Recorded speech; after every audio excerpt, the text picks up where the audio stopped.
The soft glow of candlelight flickered across the dimly lit room, casting long shadows that danced gently on the walls.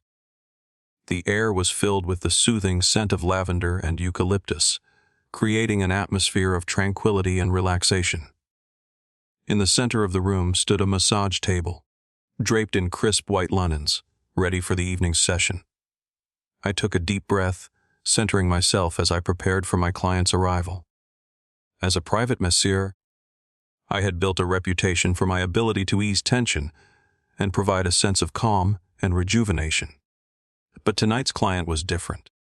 He was someone I had been seeing regularly for the past few months, and our sessions had taken on a deeper, more intimate tone.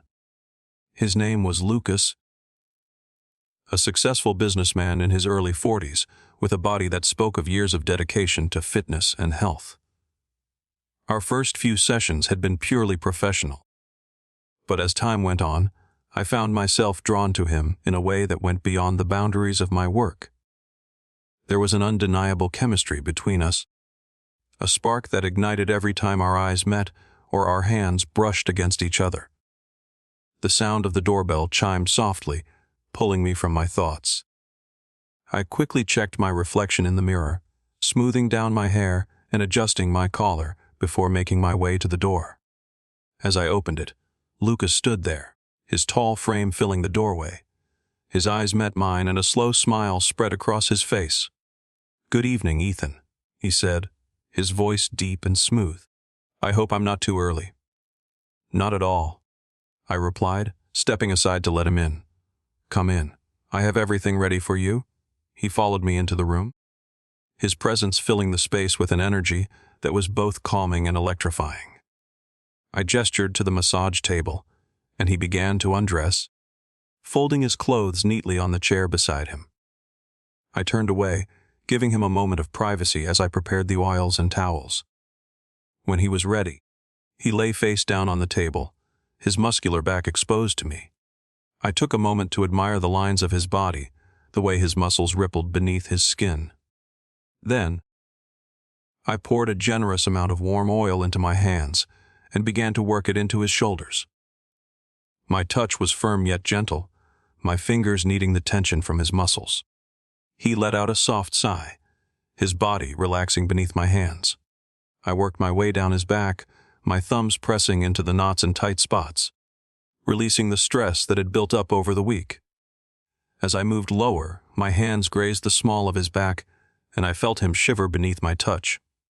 I paused, my heart pounding in my chest, as I debated whether to cross the line that had been silently drawn between us. But the desire that coursed through my veins was too strong to ignore. I leaned in, my breath hot against his ear as I whispered. He turned his head to look at me, his eyes filled with a mix of surprise and desire. "Yes," he replied, his voice barely above a whisper. With his consent, I continued my exploration, my hands moving lower still, tracing the curve of his body. He let out a soft moan, his body arching slightly as I massaged the sensitive flesh. I could feel the heat radiating from his skin, and I knew that he was as hard as I was. I moved to the end of the table, my hands gripping his calves as I began to work the tension from his legs. My touch was firm and deliberate, my fingers digging into the muscles as I made my way up his thighs. He spread his legs slightly, giving me better access. I wanted to take advantage of that opportunity to tease him. But I couldn't, as I was in my workplace and didn't want to lose my job. But everything changed as he visited again after a few days. It was late, and his last-minute appointment made him the final client of the day. The parlor was empty except for us, the sound of rain tapping against the window. My hands moved over his back like they always did, but that night, something shifted.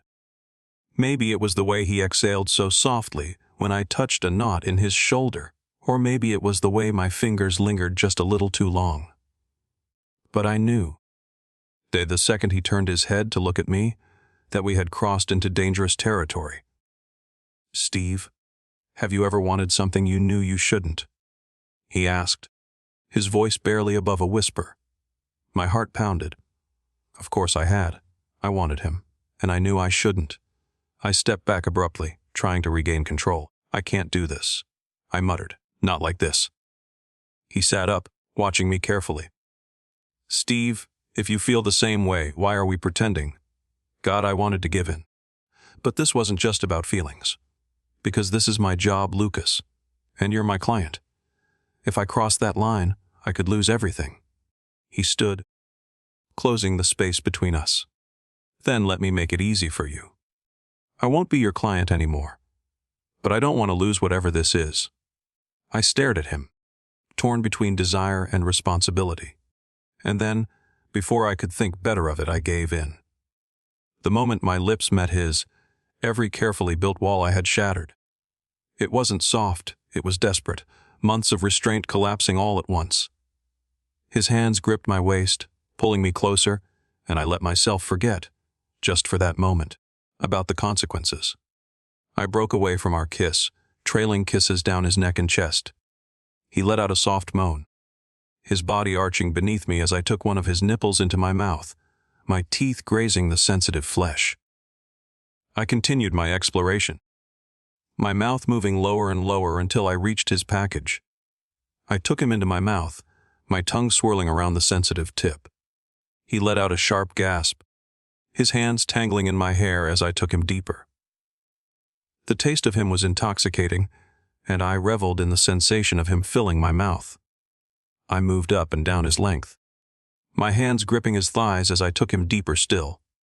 He moaned, his presence bucking against my mouth as I increased my pace.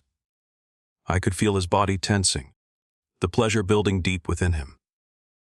I looked up at him, my eyes locked onto his as I took him deeper, my movements becoming more urgent. He let out a cry, his body convulsing as he came, his release filling my mouth.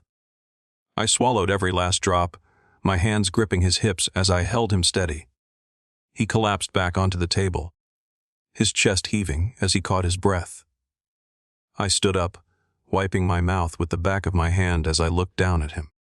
His eyes were filled with a mix of satisfaction and wonder, and he reached out, taking my hand in his. That was incredible, he said, his voice filled with awe. I smiled, leaning in to kiss him deeply. I'm glad you think so, because I have a feeling there's more where that came from. He returned my smile, his eyes sparkling with mischief. I hope so, because I have a feeling this is just the beginning of something amazing. Lucas and I tried to be discreet, but secrets never stayed hidden for long. One of my coworkers, a jealous therapist who had always been gunning for a promotion, saw us together one evening outside the parlor. The very next day, my boss pulled me aside, his expression unreadable. Steve, we need to talk. You know our policy on personal relationships with clients. This isn't just about ethics. This is about the reputation of the business. I knew what was coming before he said the words. You're fired. The weight of it crashed down on me. Years of building my reputation, of climbing from the bottom to earn respect in this field, gone in an instant. I walked out that day with nothing but my bag and a hollow ache in my chest. I told Lucas that night, and he looked at me with something between guilt and anger. I never wanted this for you, Steve, if I had known. Would it have changed anything? I cut him off. Would we have stopped? He didn't answer, and deep down, I already knew. No, we wouldn't have. Because whatever we had, it was already too big to ignore. But that didn't make it any easier. The next few weeks were hell.